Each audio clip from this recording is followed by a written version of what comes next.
Okay, I'm standing here in this garage of this very nice house that my friends have just moved into. Here's the garage. Here's the house. Sits at the top of a very nice hill. Very nice street and a very nice neighborhood. You know, and I've been here for the last 2 days because I finally got this scooter, which my dog is currently sitting in. And there's the scooter. There's the trailer, I mean. And yeah, so we're mobile now, which means that we're not fixed to one permanent camp deep in the woods. I can now camp anywhere, which is really cool.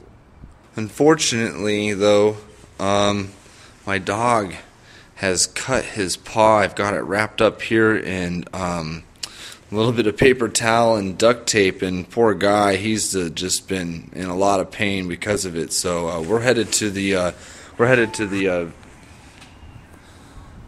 veterinary hospital, and we're gonna go have his paw looked at. And the people here have been very kind to let me stay and tend to his foot for the last 2 days, because I didn't want any infection to get into his foot.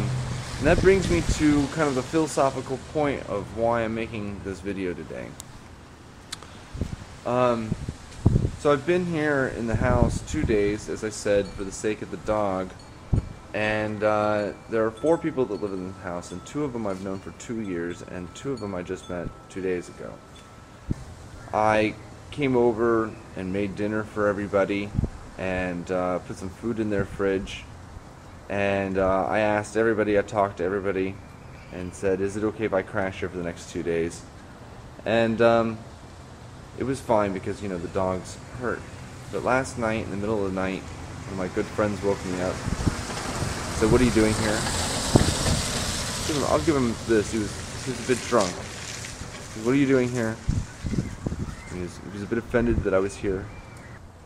And now as I'm getting ready to leave, to take my dog to the vet, my good friend just came down and said, you know, I said, I'm sorry about last night. I didn't realize you were offended by me being here. And he said, Mike, you know, you're borderline a stranger to me. And that really hurt my feelings because I've known him for 2 years, and would really consider him, I'm not going to say his name obviously, but would really consider him to be one of my best friends in Portland. And I just discovered 2 years down the road of this friendship that he feels like I'm borderline a stranger.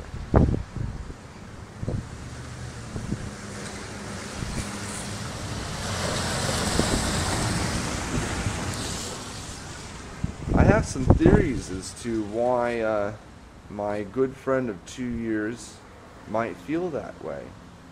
And might tell me so, especially after I stayed in this place for 2 days.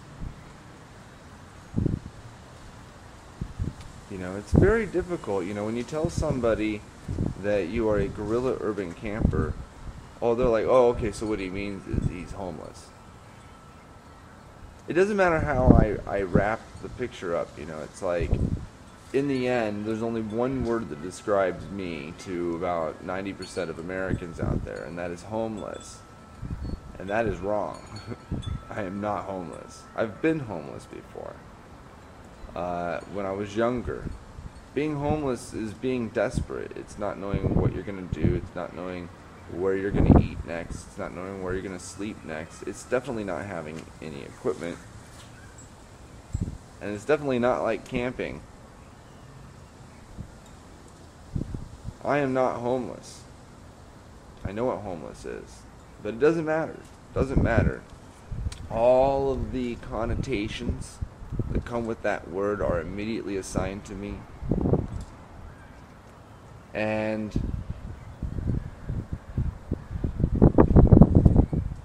you know, it's funny, I can watch people's attitude change, you know, from 1 minute of thinking I'm like this really cool guy,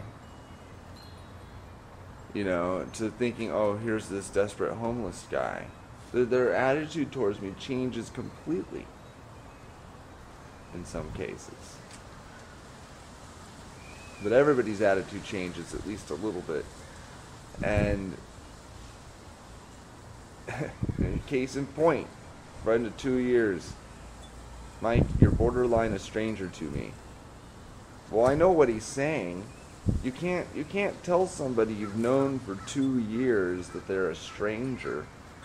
You've known them for 2 years.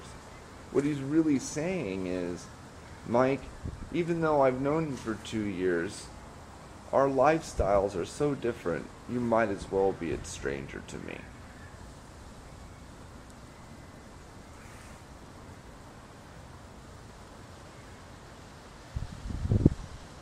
I don't know. I guess the point of this video would be, in the comment area, give me your definition of prejudice. And even better than that, give me your solution to how a person's prejudice towards homelessness could be changed. Be interested in hearing from all of you.